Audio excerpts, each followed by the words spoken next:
turn on. But we're the RoboControl group. We designed a robot for our project. And the first thing I'd like to note is that I like to describe our robot as like a proof of concept. It's kind of like a scalable prototype, whereas if this was a bigger project, we'd be able to pick up more things with the arm and buy better batteries to control the life for longer. But the idea of our project is to create a moving robot that you can control from anywhere. Kevin's showing the robot right now on its track, and this robot can be controlled from anywhere in the country, outside of the country, anywhere where you have connection to control the robot. So let me make sure the robot comes up, and it does. And let me share my screen to the Zoom. Ian's coming. No. Shit. Yeah.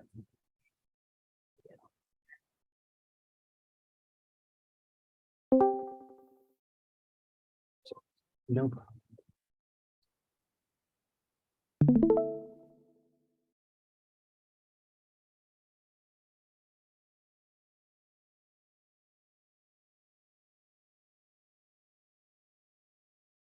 And that's awesome. Hey, you're on good.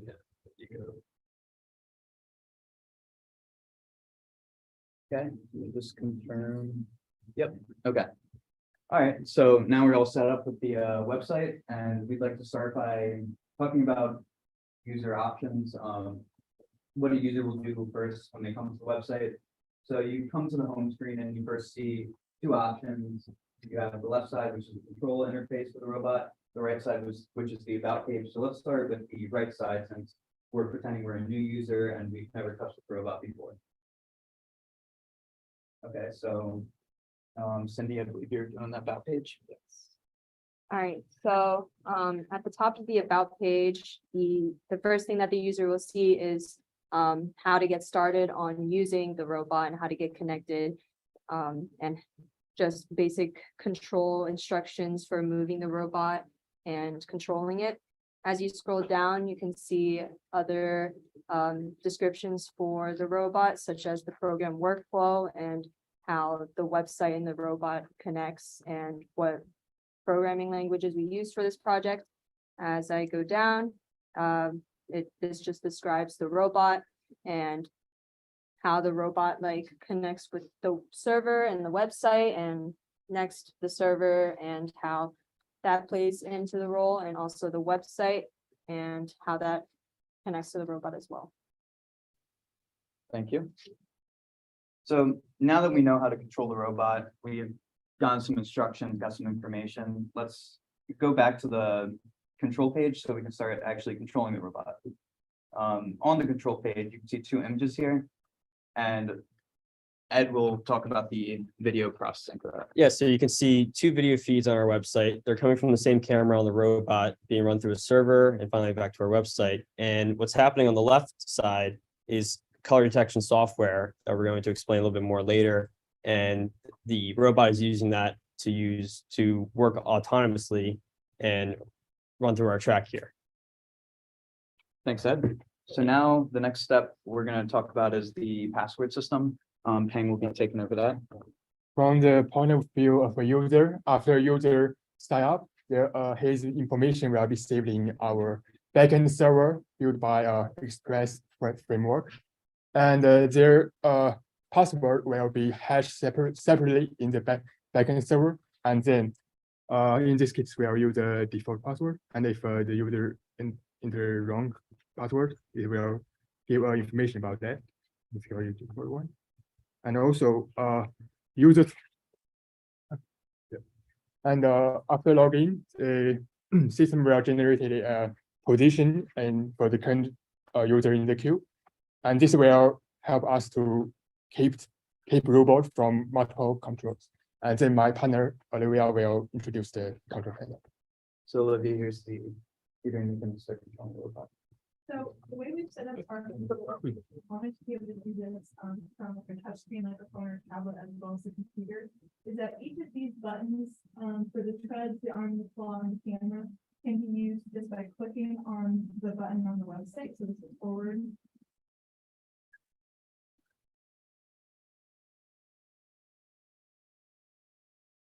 Backwards. Left. Right. And they can also be controlled by pressing the button on the actual computer, because that's easier to do, on the computer for more work. You can also do control of the arm, so you can raise the arm and lower it, open and shut the claw.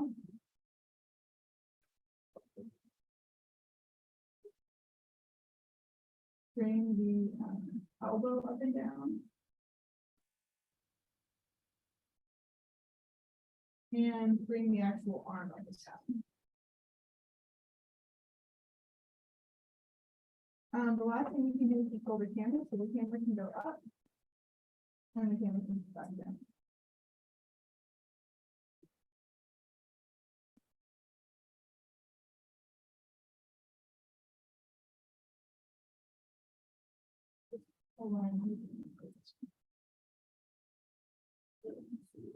So I'm just gonna resize this so we can see both at the same time, just for moving the camera.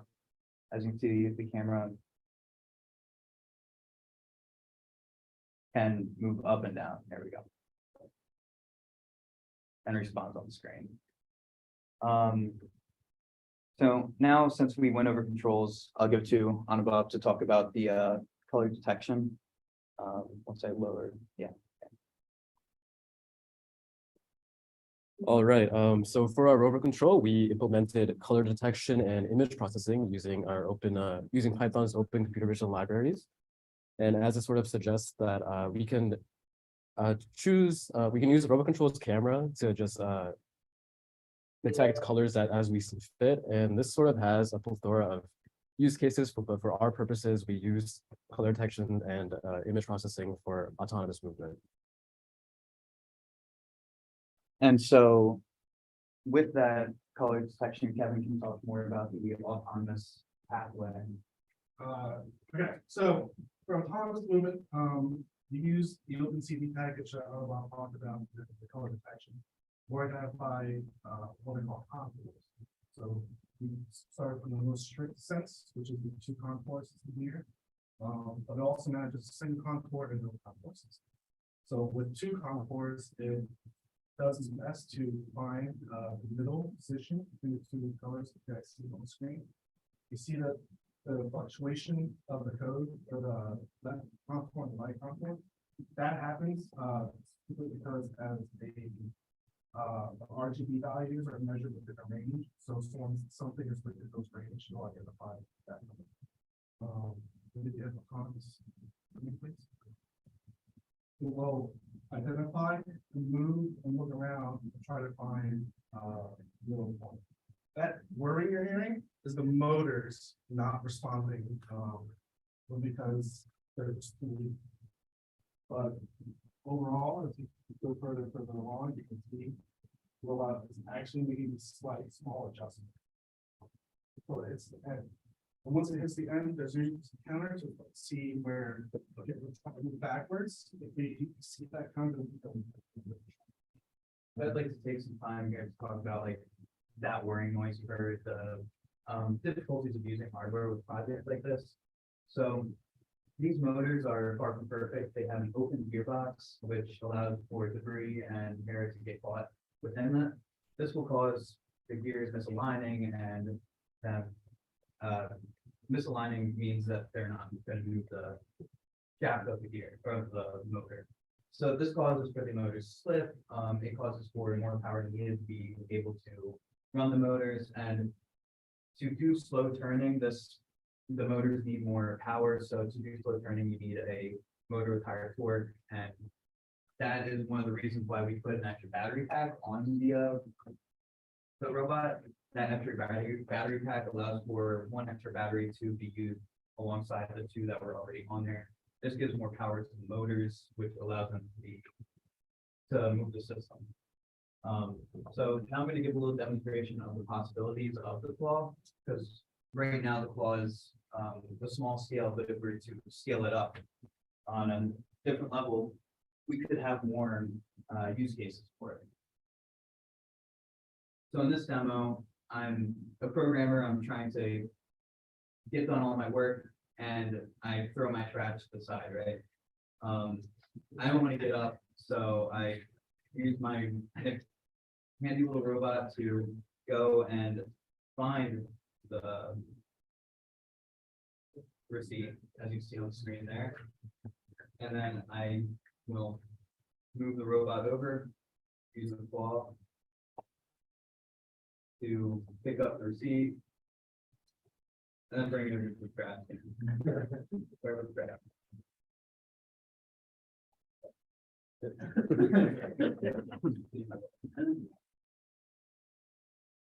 So there's a lot of possibilities for something like that. It's a simple system right now, but if you scale it up, there could be other use cases such as carrying equipment for a construction worker or something like that on the field. And using line tracking, it could be used to monitor a hallway or a system indoors somewhere. More outdoors. So Antonio now is going to go over using the mobile application, website that we have available. Right, so I have it up on my phone right here. It looks exactly the same as the regular desktop website. It's worth noting that I am not on Wi-Fi. So obviously you don't have to be on the same network as the robot. You can be anywhere in the world if you want to control this. And if you did have this at your house and it was there's a little choice. Oh. If you did have this at your house and you were using the bot and it's maybe like a security feature and you were out with your friends and you wanted to control it and see what was in a different room, you can use. Yeah, hold on. Yeah, let me just sign back in.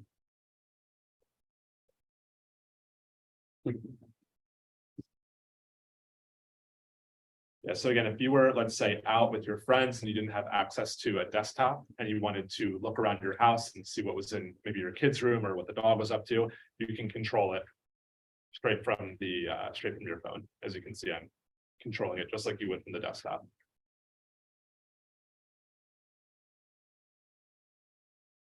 I don't know where it is, so. Yeah. Okay, and I think that's everything that we had to demonstrate.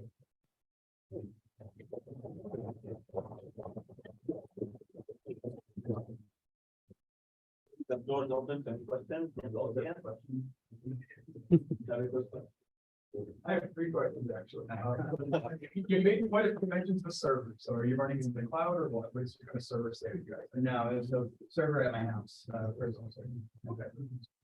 Second thing, you made a lot of mentions about being able to use this anywhere. What technologies did that entail and what difficulties did you have to do? Right, so that was a challenging aspect at first because I had to do some research. I asked a couple of friends about what we could use for this, and our group decided to go with WireGuard, which is VPN,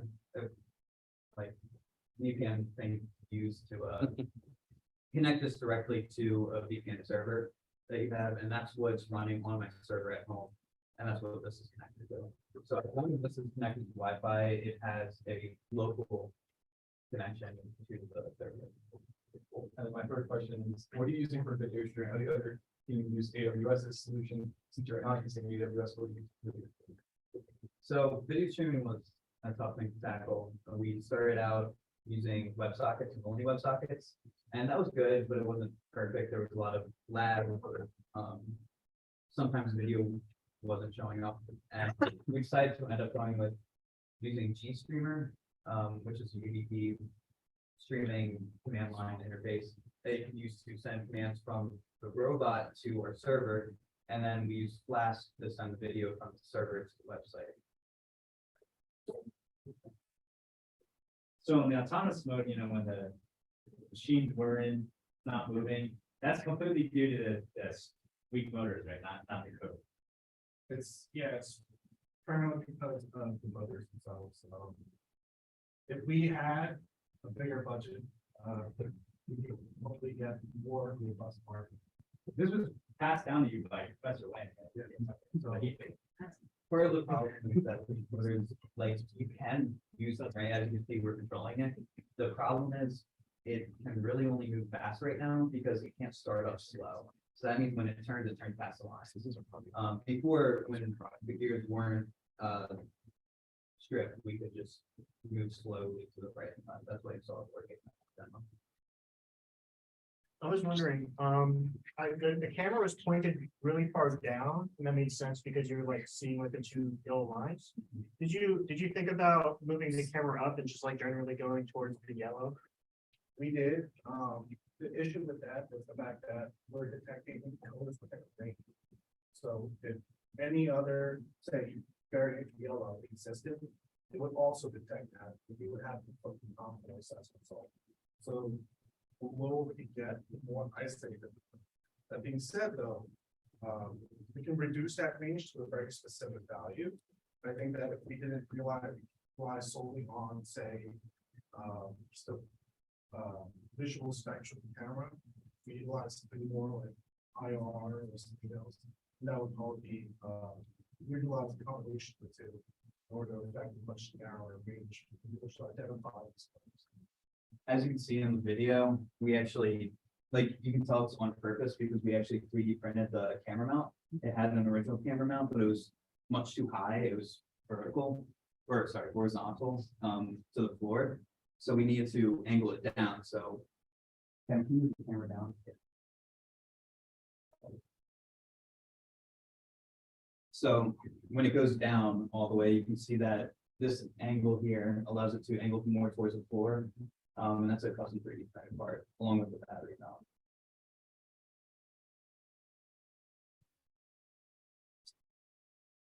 Any questions? Have you ever seen the movie Wall? Yeah. Eventually, we're getting there. We're getting there. Yeah. That is the biggest problem with this design. It will not work in full light conditions because these are physical aspects. That's why using something like a line tracking system might work better, but I don't know if I would. You experiment with adding a light to it. That's a good point. Yeah, that would. I mean, it was a thought for later on. Yeah, but as it is now with the power draw and the batteries themselves, it's like one of our major concerns at the start was simply how much power was sustainable to the system, which is why we try to move a lot of it to the server. The server can go up and in terms of image processing, development on board, identifying the range of the pixels within the range. They can bring that to the practical value for the board. So it's really just like a limitation of the hardware, but then again, hardware can be used up and be more robust. So feasibly, yes, I could be done. Nuclear power plant. We had a full fusion reactor. So I actually have a real question, not a movie related question now. So we saw in the last couple demos where power was an issue. And in this demo, it clearly wasn't. Were there optimizations that you added to make the software work like lower power, or did you just prepare really well? Yeah, So- the battery. Originally, before the battery was added, and we were working on the autonomous code, you had to actually adjust the speed to the amount of power left in the battery. So as if you install fresh batteries, you move at a lower speed, that would give you reasonable performance. But then as the power draw started to drain the batteries, you would actually have to adjust the speeds a bit higher. Because the motors at that low power would not be able to turn. So you have to force more power into motors and to more force to turn. So as a result, like the third battery really solved a lot of the issue. If we were, like, if we had more time to work on this, we could use a fourth battery to and wire it up properly so that could increase the amount of time. Definitely has like a lot of perspective. We have Boston Dynamics, their robot. They're like permanently hooked up to like a power source. So as a result, it's like, oh, there's probably a reason for that. We literally had to figure that out. Yeah. Yeah. I understand like the third battery of the motors, but don't you think they added weight also puts stress on the motor?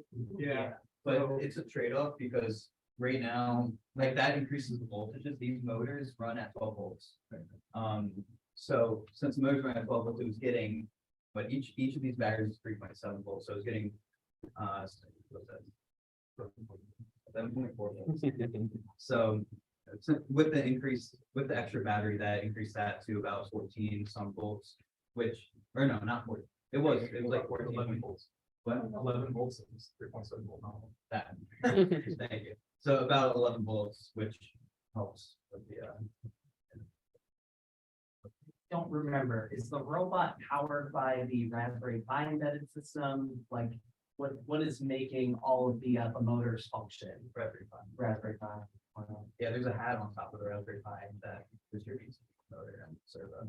There's 5 servos on this, one for the shoulder, elbow, we call it, which is a joint, arm, and then the camera. And then there's one more to turn the arm that we didn't utilize. Are you using the Raspberry Pi OS or are you using another version of Linux to power it? If I could restart it, I would use Ubuntu. Hmm. Well, I'm not sure about Ubuntu, but I'm using a, what do you call it? End of life distribution for Raspberry Pi, because that's what it used to use, which is where we got this robot from. So we started out with that, we used the error code and made sure it would work. But now that I know the code, we know the code in and out, so we could go to the different operating system. That makes sense. Yeah, when you're working with like legacy code. Like, that was the word. Yeah. Yeah. Okay, are the batteries good or like what is the power density? Like, if you know, I think these are 2200 milliamp hours, which will allow it to draw 1 amp for, and they're wired in series, which just increases voltage, not the amperage. So it's 2200 milliamp hours, which will allow it to draw 2.2 amps for 1 hour, which sounds like a long time, and it probably is, but they're not always perfect as well. We have like 4 sets of back. We just drawing so much power and charging it takes so long, so through this whole like testing process, we would test it for like 10-15 minutes, an hour, we draw down, we would wait 45 minutes. It was longer.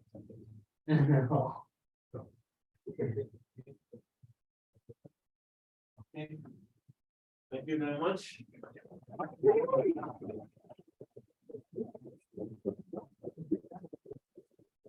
Thank everyone for the demos today. They were very nice.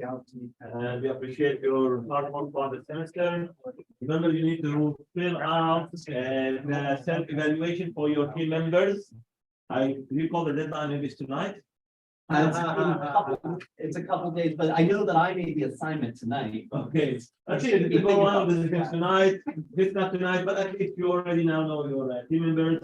Oh, yeah, May 7th, I think. What? And then you have, Yeah,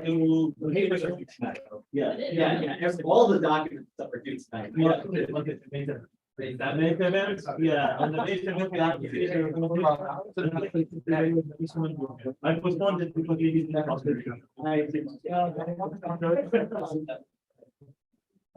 This is the communication. Okay.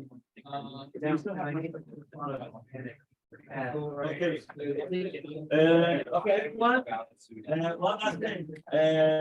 Finish the document by May 7th. Set evaluation as soon as possible for your team. Okay. After that, you're off. Hopefully, congratulations. Congratulations. Yeah, welcome. Are you in my section next semester? Sorry.